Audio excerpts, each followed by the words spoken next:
नमस्कार दोस्तों। स्वागत है आपका आपके अपने YouTube चैनल बुक इनसाइडर 1.0 में, जहां किताबें बोलती हैं और जिंदगी बदलती है। दोस्तों, क्या आप भी कर्ज में डूबे हुए हैं और सोचते हैं कि कभी फाइनेंशियल फ्रीडम पा पाएंगे या नहीं? आज हम बात करने वाले हैं उस किताब के बारे में जो आपको बताएगी कैसे आप सिर्फ 30 साल की उम्र तक कर्ज मुक्त हो सकते हैं। लेकिन इससे पहले मैं आपसे कुछ सवाल पूछना चाहता हूं, जिनके जवाब आपको इस वीडियो में मिलेंगे। क्या आप जानते हैं कि आपके हर महीने के खर्च का असली नुकसान कहाँ जा रहा है? क्या आपके पास ऐसा कोई प्लान है जिससे आप तेजी से अपने कर्ज से छुटकारा पा सकें? क्या आप सच में जानते हैं कि आपकी छोटी छोटी आदतें आपके वित्तीय भविष्य को कैसे प्रभावित कर रही हैं? अगर अचानक जीवन में कोई बड़ा इमरजेंसी आए, तो क्या आपके पास तैयार पैसे हैं? और सबसे बड़ा सवाल, क्या आप तैयार हैं अपने पैसे को अपने लिए काम करने के लिए इस्तेमाल करने का तरीका सीखने के लिए? अगर इन सवालों के जवाब जानने की जिज्ञासा है, तो वीडियो को अंत तक जरूर देखें, क्योंकि आज हम सीखेंगे कैसे आप डेट फ्री बाय 30 बन सकते हैं और अपनी फाइनेंशियल लाइफ को पूरी तरह बदल सकते हैं। इस किताब में आगे बढ़ने से पहले आप लोग वीडियो अभी लाइक और सब्सक्राइब करिए। ये बिल्कुल फ्री है। इस बुक का असली महत्व जानने के लिए वीडियो को लास्ट तक जरूर देखें। अब स्टार्ट करते हैं अध्याय 1, द 7 डेडली सिंस, यानी कि 7 कर्ज के पाप। दोस्तों, हम अक्सर सोचते हैं कि कर्ज सिर्फ बुरी आदतों या अचानक हुए खर्चों की वजह से होता है, लेकिन जेसन एंथनी बताते हैं कि कर्ज में फंसने के 7 बड़े कारण हैं, जिन्हें उन्होंने नाम दिया है 7 कर्ज के पाप। ये है वे आदतें: अत्यधिक खर्च करना, हमेशा अपनी आमदनी से ज्यादा खर्च करना; क्रेडिट कार्ड की लत, बिना सोचे समझे कार्ड का इस्तेमाल; बजट न बनाना, अपने पैसों का सही प्लान न होना; ऋण को नजरअंदाज करना, कर्ज की वास्तविक स्थिति को अनदेखा करना; अनावश्यक ऋण लेना, जरूरत से ज्यादा कर्ज लेना; पैसे की योजना न बनाना, भविष्य के खर्चों और बचत की योजना न बनाना। पैसे की योजना ना बनाना, भविष्य के खर्चों और बचत की योजना ना बनाना। संकट से डरना, यानी कि फियर ऑफ इमरजेंसीज, आकस्मिक खर्चों के लिए तैयार ना होना। लेखक कहते हैं कि अगर हम इन आदतों को पहचान लें और उन्हें बदल दें, तो कर्ज मुक्त होने की राह बहुत आसान हो जाती है। अब स्टार्ट करते हैं अध्याय 2, where does all the money go, यानी कि पैसों का हिसाब किताब। दोस्तों, कई बार हमें लगता है कि हम पैसे बचा रहे हैं, लेकिन महीने के अंत में पता चलता है कि सब पैसा कहां चला गया। जेसन एंथनी बताते हैं कि सबसे पहले हमें अपने खर्चों का ट्रैक रखना चाहिए। इसका सबसे आसान तरीका है हर खर्च को लिखना या ऐप में नोट करना। देखें कि कौन से खर्च जरूरी है और कौन से अनावश्यक। छोटे छोटे खर्चों पर ध्यान दें, जैसे रोज की कॉफी, खाने पीने की छोटी छोटी चीजें। लेखक कहते हैं कि जब आप अपने पैसे का सही हिसाब रखेंगे, तभी आप समझ पाएंगे कि कर्ज की असली वजह क्या है और कहाँ कटौती करनी है। अब स्टार्ट करते हैं अध्याय 3, सेटिंग योर डी डे, यानी कि अपना लक्ष्य तय करना। अब जब आप समझ चुके हैं कि आपका पैसा कहाँ जा रहा है, अगला कदम है एक सटीक लक्ष्य बनाना। जेसन एंथनी इसे कहते हैं डी डे सेट करना, यानी वह दिन जब आप पूरी तरह कर्ज मुक्त हो जाएंगे। सबसे पहले अपने सारे कर्ज की सूची बनाएं, उसके बाद तय करें कि कितने समय में आप इसे चुका देंगे। छोटे छोटे लक्ष्य बनाएं, जैसे पहले महीने 10% कर्ज चुकाना, अगले महीने 15% और धीरे धीरे लक्ष्य तक पहुंचना। लेखक कहते हैं कि स्पष्ट लक्ष्य और टाइमलाइन होने से मनोबल बढ़ता है और आप खुद को ट्रैक पर रख सकते हैं। अब स्टार्ट करते हैं अध्याय 4, फाउंड मनी, यानी कि अतिरिक्त पैसे खोजो। अध्याय 4 में लेखक बताते हैं कि पैसे बचाने का सबसे आसान तरीका है अतिरिक्त पैसे ढूंढना।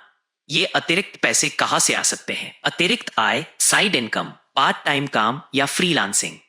छोटे छोटे कटौती, स्मॉल सेविंग्स, रोज की कॉफी, खाने पीने की चीजें, पुराने सामान बेचना, सेल अनयूज्ड आइटम्स, घर में पड़े पुराने इलेक्ट्रॉनिक्स या कपड़े। जेसन एंथनी का कहना है कि अगर आप हर छोटे स्रोत से पैसे जोड़ते हैं, तो ये पैसे कर्ज चुकाने में बड़ा योगदान देंगे। अब स्टार्ट करते हैं अध्याय 5, डेथ बाय प्लास्टिक, यानी कि क्रेडिट कार्ड की मार। दोस्तों, अक्सर हम सोचते हैं कि क्रेडिट कार्ड से खरीदारी करना आसान है और बाद में भुगतान कर देंगे, लेकिन जेसन एंथनी बताते हैं कि यही आदत आपके कर्ज को तेजी से बढ़ा देती है। क्रेडिट कार्ड का ब्याज दर, इंटरेस्ट रेट, बहुत ज्यादा होता है। छोटी छोटी खरीदारी भी बड़े कर्ज में बदल सकती है। लेखक कहते हैं कि क्रेडिट कार्ड को सिर्फ जरूरी और कंट्रोल्ड खर्चों के लिए इस्तेमाल करें। यदि आप अपने खर्चों को नियंत्रित करना चाहते हैं तो कैश ओनली पॉलिसी अपनाना सबसे सुरक्षित तरीका है। अब स्टार्ट करते हैं अध्याय 6, बैंकिंग को आसान भाषा में समझो। दोस्तों, बैंकिंग और फाइनेंशियल प्रोडक्ट्स को अक्सर जटिल समझा जाता है, लेकिन जेसन एंथनी इसे आसान बना। बचत खाते, सेविंग्स अकाउंट्स और मनी मार्केट अकाउंट्स का सही इस्तेमाल, ऋण और ब्याज के बारे में सही जानकारी, कैसे बैंक आपके पैसे को बढ़ाने में मदद कर सकता है और कैसे नुकसान भी।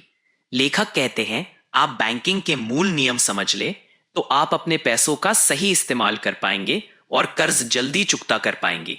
अब स्टार्ट करते हैं अध्याय 7, 3 थिंग्स यू कांट अवॉइड, यानी कि 3 ऐसी चीजें जिन्हें टाला नहीं जा सकता।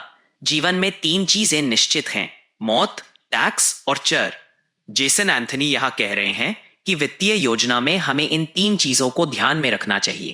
टैक्स का सही भुगतान टालने की कोशिश न करें। इमरजेंसी फंड, अचानक होने वाली घटनाओं के लिए तैयार रहें। फाइनेंशियल प्लानिंग, लंबी अवधि की योजना बनाएं ताकि पैसों की कोई कमी ना हो। यह अध्याय हमें सिखाता है कि वित्तीय सुरक्षा पाने के लिए योजना और तैयारी बहुत जरूरी है। अब स्टार्ट करते हैं अध्याय 8, कार नॉलेज, यानी कि गाड़ी और वाहन खर्च। अक्सर लोग सोचते हैं कि गाड़ी सिर्फ सुविधा है, लेकिन जेसन एंथनी बताते हैं कि वाहन आपके कर्ज में बड़ा योगदान कर सकता है। नया या महंगा वाहन लेना कर्ज बढ़ाने वाला हो सकता है। गाड़ी के रखरखाव और बीमा पर भी खर्च बढ़ता है। लेखक कहते हैं, सस्ते और आवश्यक वाहन का चुनाव करें और जितना संभव हो कर्ज मुक्त भुगतान करें। यह अध्याय हमें याद दिलाता है कि स्मार्ट और सोच समझकर खर्च करना ही कर्ज मुक्त जीवन की कुंजी है। अब स्टार्ट करते हैं अध्याय 9, what if I get hit by a bus, यानी कि बीमा और आकस्मिक सुरक्षा। दोस्तों, कभी कभी हम सोचते हैं अगर अचानक कुछ हो गया तो। जेसन एंथनी कहते हैं कि यही वजह है कि बीमा यानी कि इंश्योरेंस हर वित्तीय योजना का अहम हिस्सा है। स्वास्थ्य बीमा यानी कि हेल्थ इंश्योरेंस अचानक मेडिकल खर्चों से बचाता है। जीवन बीमा यानी कि लाइफ इंश्योरेंस परिवार को वित्तीय सुरक्षा देता है।